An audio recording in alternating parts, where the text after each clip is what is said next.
AP రాజధాని ప్రాంతం ఉండవల్లి దగ్గర తీవ్ర ఉద్రిక్తత నెలకొంది. రాజధాని ప్రాంత పర్యటనకు వెళ్లిన వైసీపీ సిఆర్డీఏ బృందాన్ని టీడీపీ సానుభూతిపరులు అడ్డుకున్నారు. గో బ్యాక్ వైసీపీ అంటూ పెద్దపెట్టున నినాదాలు చేశారు. వైసీపీ నేతలు, టీడీపీ కార్యకర్తల మధ్య వాగ్వాదం జరిగింది. వైసీపీకి వ్యతిరేకంగా నల్ల బ్యాడ్జీలతో నిరసనకు దిగారు. రోడ్డుపైనే బైఠాయించారు టీడీపీ కార్యకర్తలు, రాజధాని రైతులు. సిఆర్డీఏ రైతు పరిరక్షణ కమిటీ సభ్యులను అడ్డుకున్నారు ఉండవల్లి రైతులు. ఏం అభివృద్ధి చేశారని రాజధానిలోకి వస్తున్నారంటూ అడ్డుకున్నారు. కమిటీ సభ్యుల మీద కోడిగుడ్లు విసిరేసి కార్ల అద్దాలను ధ్వంసం చేశారు. ఉండవల్లి రైతులు, కమిటీ సభ్యుల మధ్య తోపులాట జరిగింది. సమాచారం అందుకున్న పోలీసులు ఘటనా స్థలానికి చేరుకున్నారు. కమిటీ సభ్యులు, పోలీసులపైన రాళ్లు రువ్వారు టీడీపీ నాయకులు. ఈ దాడిలో కొంతమంది పోలీసులకు తీవ్ర గాయాలయ్యాయి. బాధితులను ఆసుపత్రికి తరలించారు. ఏపీ రాజధాని ప్రాంతం ఉండవల్లి దగ్గర తీవ్ర ఉద్రిక్తత నెలకొంది. రాజధాని ప్రాంత పర్యటనకు వెళ్లిన వైసీపీ సిఆర్డీఏ బృందాన్ని టీడీపీ సానుభూతిపరులు అడ్డుకున్నారు. గో బ్యాక్ వైసీపీ అంటూ పెద్దపెట్టున నినాదాలు చేశారు. వైసీపీ నేతలు, టీడీపీ కార్యకర్తల మధ్య వాగ్వాదం జరిగింది. వైసీపీకి వ్యతిరేకంగా నల్ల బ్యాడ్జీలతో నిరసనకు దిగారు. రోడ్డుపైనే బైఠాయించారు టీడీపీ కార్యకర్తలు, రాజధాని రైతులు.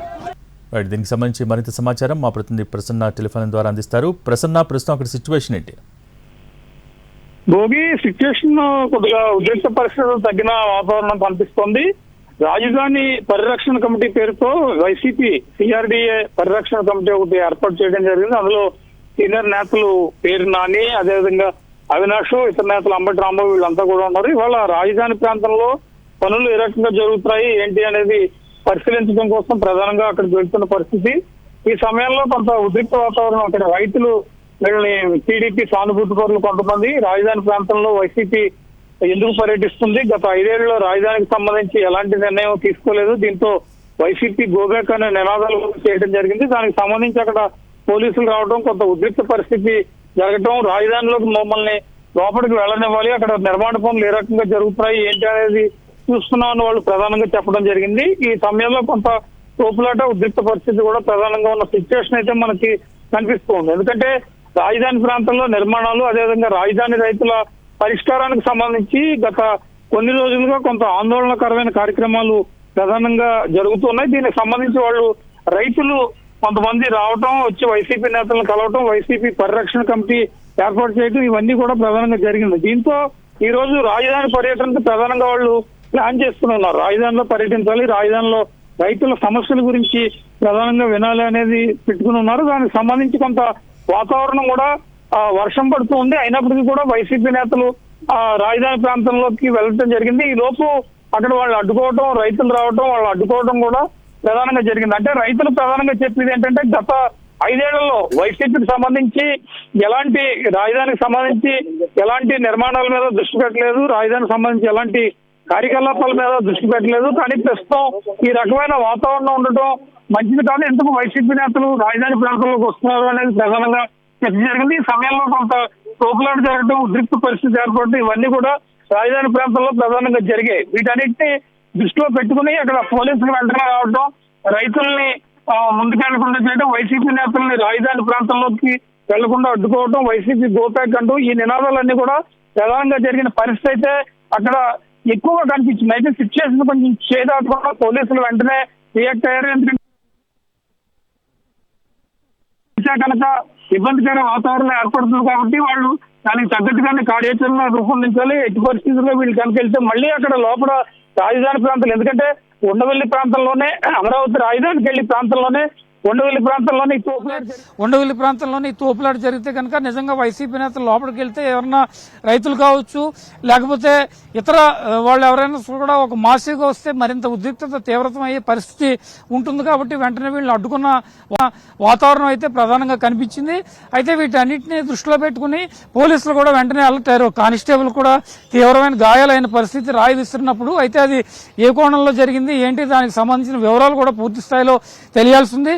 మొత్తానికి రాజధాని ప్రాంతంలో వైసీపీ సిఆర్డీఏ పరిరక్షణ కమిటీ ఏదైతే ఉందో అది వెళ్ళడానికి ఇక్కడ కార్యక్రమం ఏర్పాటు చేసినప్పుడు ఉద్రిక్తత పరిస్థితి ఏర్పాటు అవడం, వైసీపీ నేతలకు అటు టీడీపీ కార్యకర్తలకు మధ్య కొంత తోపులాట, వైసీపీ టీడీపీ కార్యకర్తల మధ్య పరస్పర తోపులాట. ఎందుకంటే ఉండవల్లి సెంటర్ చాలా మెయిన్ సెంటర్ గా రాజధాని ప్రాంతం మధ్యలో ఉంటుంది. ఇటు తాడేపల్లి నుంచి వెళ్లాలన్నా లేకపోతే అటు ప్రకాశం బ్యారేజ్ నుంచి వచ్చి ఉండవల్లి దాటుకుని కరకట్ట మీదుగా రాజధాని ప్రాంతంలోకి వెళ్ళాలి. అలాంటి ఉండవల్లి సెంటర్ లోనే ఈ రకమైన ఉద్రిక్త పరిస్థితి ఏర్పాటయ్యి గొడవకి దారి తీస్తుందని మనం ప్రధానంగా చెప్పుకోవచ్చు. ఎందుకంటే వైసీపీ నేతలు రాజధాని ప్రాంతంలోకి వెళ్తే మళ్ళీ అక్కడ సిచ్యువేషన్ ఏ రకంగా ఉంటుంది, ఇతరత్ర ఎవరైనా వచ్చి ఉద్రిక్త పరిస్థితి ఏర్పడితే కనుక అది మళ్ళీ ఇష్యూ అవ్వకుండా ముందుగానే ఇక్కడ కొంతమంది రైతులు అసలు వైసీపీకి రాజధాని ప్రాంతంలోకి వెళ్లే అర్హత లేదు, రాజధాని ప్రాంతం మీద గత 5 ఏళ్లలో పట్టించుకోలేదు అని ప్రధానంగా చెప్పడం జరిగింది. వీటన్నిటి మధ్య కూడా కొంత గందరగోళ పరిస్థితి, గందరగోళమైన సిచ్యువేషన్ అక్కడ ఉండవల్లిలో ప్రత్యేకంగా జరిగిందని చెప్పుకోవచ్చు. ఎందుకంటే ఉండవల్లి నుంచి అటు రాజధాని ప్రాంతం ఒక 6-7 కిలోమీటర్ల దూరంలోనే రాజధాని ప్రాంతం సీడ్ యాక్సిస్ రోడ్ కావచ్చు, లేకపోతే అటు తర్వాత వచ్చి సచివాలయం, రాజధాని నిర్మాణాలు ఇవన్నీ కూడా ఒక 10 కిలోమీటర్ల రేడియస్ లోనే ప్రధానంగా ఉంటాయి. ఇలాంటి టైంలో వైసీపీ నేతలు వెళ్ళటం, వైసీపీ నేతలు వెళ్లిన తర్వాత అక్కడ గందరగోళ పరిస్థితి ఏర్పాటవటం, కానిస్టేబుల్ కి గాయాలవటం, తీవ్ర ఉద్రిక్త వాతావరణం ఒక 40 నిమిషాల పాటు అటు వైసీపీ టీడీపీ కార్యకర్తల మధ్య పరస్పరం కొంత ఆందోళనకరమైన వాతావరణం ఏర్పడిందని మనం చెప్పుకోవచ్చు. మొత్తానికి పోలీసులు అక్కడ టెన్షన్ గా ఉన్న వాతావరణాన్ని కొంత కూల్ చేసి ఎవరికి వాళ్ళనే వెంటనే తిరిగి పంపించేసిన పరిస్థితి. వైసీపీ నేతలు కూడా రాజధానిలోకి వెళ్లకుండానే వెనుదిరిగి వచ్చిన సిచ్యువేషన్ అయితే మనకి ప్రధానంగా కనిపిస్తుంది. అయితే ఆ తర్వాత మళ్ళీ వేరే డేట్ పెట్టుకుని రాజధాని పరిరక్షణ కమిటీ రాజధానిలో పర్యటిస్తుందా, ఇతరత్ర కారణాలు ఏదైనా చెప్తారా, దీనికి సంబంధించి ఎలాంటి స్పష్టత వస్తుందా అనేది మనకి తెలియాల్సి ఉంది. స్వప్న, అయితే ప్రస్తుతం ఇక్కడున్న సిచ్యువేషన్ బట్టి వైసీపీ నేతలు వెనుదిరిగి వచ్చిన పరిస్థితి అయితే మనకు కనిపిస్తుంది. మళ్ళీ తిరిగి వాళ్ళు ఎప్పుడు వెళ్తారు, రాజధాని ప్రాంతంలో సిఆర్డీఏ పరిరక్షణ కమిటీ ఎప్పుడు పర్యటిస్తుంది? ప్రస్తుతం కొంతమంది రైతులు కలిసినప్పటికీ కూడా రాజధాని ప్రాంతంలో ఉన్న సమస్యల పరిష్కారం కోసం ఈ కమిటీ ఏర్పాటు చేశారు. కాబట్టి ఈ కమిటీ పర్యటించిన తర్వాత మరి కొన్ని కీలక విషయాలు కూడా తెలిసే అవకాశం అయితే కనిపిస్తోంది. ప్రస్తుతం ఉన్న వాతావరణంలో, ప్రస్తుతం ఉన్న అంశంలో ఈ పరిస్థితి కొంత టెన్షన్ గా మారింది. టెన్షన్ గా మారిన పరిస్థితిని పోలీసులు కూల్ చేయటం, ఎక్కడ వాళ్ళని అక్కడే పంపించేయటం, అటు వైసీపీ కార్యకర్తలు కావచ్చు, ఇటు టీడీపీ కార్యకర్తలు కావచ్చు, ఎక్కడ వాళ్ళు అక్కడికి వచ్చిన పరిస్థితి అయితే ప్రధానంగా ఉంది. అయితే వీటన్నిటిని దృష్టిలో పెట్టుకున్న తర్వాత మరి వైసీపీ నేతలు కొద్దిసేపట్లో మీడియాతో మాట్లాడే అవకాశం కూడా కనిపిస్తోంది. మొత్తానికి రాజధాని ప్రాంతంలోకి ఎంటర్ అయితే కనుక ఒక ఉద్రిక్త వాతావరణం ఈ పరిస్థితి చూస్తే కొంచెం ఎక్కువగానే కనిపించేది. రైతులు కావచ్చు, లేకపోతే టీడీపీ సానుభూతి పరులు కావచ్చు, ఎవరైనా వాళ్ళ మీద పోలీసులు ఐడెంటిఫై చేస్తూ ఉన్నారు. ఎవరు వస్తారు, నిజంగానే టీడీపీ కార్యకర్తలు వచ్చారా, టీడీపీ కార్యకర్తలు వస్తే అడ్డుకునే పరిస్థితి ఉంటుందా, ఈ రకమైన చర్చ కూడా ప్రధానంగా జరుగుతూ ఉంది. ఏదేమైనప్పటికీ కూడా ఒక ఆందోళన కార్యక్రమం ఒక 40 నిమిషాలు నడిచిన తర్వాత కొంత కూలైన పరిస్థితి ప్రధానంగా కనిపిస్తూ ఉంది. ఆ తోపులాట్లో కానిస్టేబుల్ తీవ్రమైన గాయాలయ్యాయి. ఆ గాయాల అప్డేట్ కూడా తెలిసిన తర్వాత పూర్తి స్థాయిలో ఈ అంశం మీద స్పష్టత వచ్చే అవకాశం అయితే మనకు ఉంది. Swapna. Right, thank you. AP రాజధాని ప్రాంతం ఉండవల్లి దగ్గర తీవ్ర ఉద్రిక్తత నెలకొంది. రాజధాని ప్రాంత పర్యటనకు వెళ్లిన వైసీపీ సిఆర్డీఏ బృందాన్ని టీడీపీ సానుభూతి పరులు అడ్డుకున్నారు. గో బ్యాక్ వైసీపీ అంటూ పెద్దపెట్టున నినాదాలు చేశారు. వైసీపీ నేతలు, టీడీపీ కార్యకర్తల మధ్య వాగ్వాదం జరిగింది. వైసీపీకి వ్యతిరేకంగా నల్ల బ్యాడ్జీలతో నిరసనకు దిగారు. రోడ్డుపైనే బైఠాయించారు టీడీపీ కార్యకర్తలు, రాజధాని రైతులు. సిఆర్డీఏ రైతు పరిరక్షణ కమిటీ సభ్యుల్ని అడ్డుకున్నారు ఉండవల్లి రైతులు. ఏం అభివృద్ధి చేశారని రాజధానిలోకి వస్తున్నారంటూ అడ్డుకున్నారు. కమిటీ సభ్యుల మీద కోడిగుడ్లు విసిరేసి కార్ల అద్దాల్ని ధ్వంసం చేశారు. ఉండవల్లి రైతులు, కమిటీ సభ్యుల మధ్య తోపులాట జరిగింది. సమాచారం అందుకున్న పోలీసులు ఘటనా స్థలానికి చేరుకున్నారు. కమిటీ సభ్యులు, పోలీసులపైన రాళ్లు రువ్వారు టీడీపీ నాయకులు. ఈ దాడిలో కొంతమంది పోలీసులకు తీవ్ర గాయాలయ్యాయి. బాధితుల్ని ఆసుపత్రికి తరలించారు.